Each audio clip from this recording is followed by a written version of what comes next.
जैसे कि आप सब देख रहे हैं, रात को 11:30 हो रहे हैं और मैं इस बच्चे को लेने आई हूँ राजीव नगर डीएलएफ फरीदाबाद।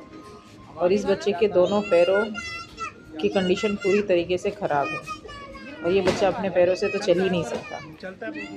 जिसने भी किया है भगवान उसका ध्यान रखे, क्योंकि इनको उठाने के लिए हम जैसे इंसान पहुंच जाएंगे पर उनकी ज़िंदगी पूरी तरीके से ख़त्म हो जाएगी जो इन पशुओं के लिए ऐसे करते हैं। भगवान उनको कभी माफ़ नहीं कर सकता। अब मैं इसे लेके सेंटर छोड़ूंगी ताकि ये अपनी पूरी ज़िंदगी हमारे साथ और प्यार से बिताए।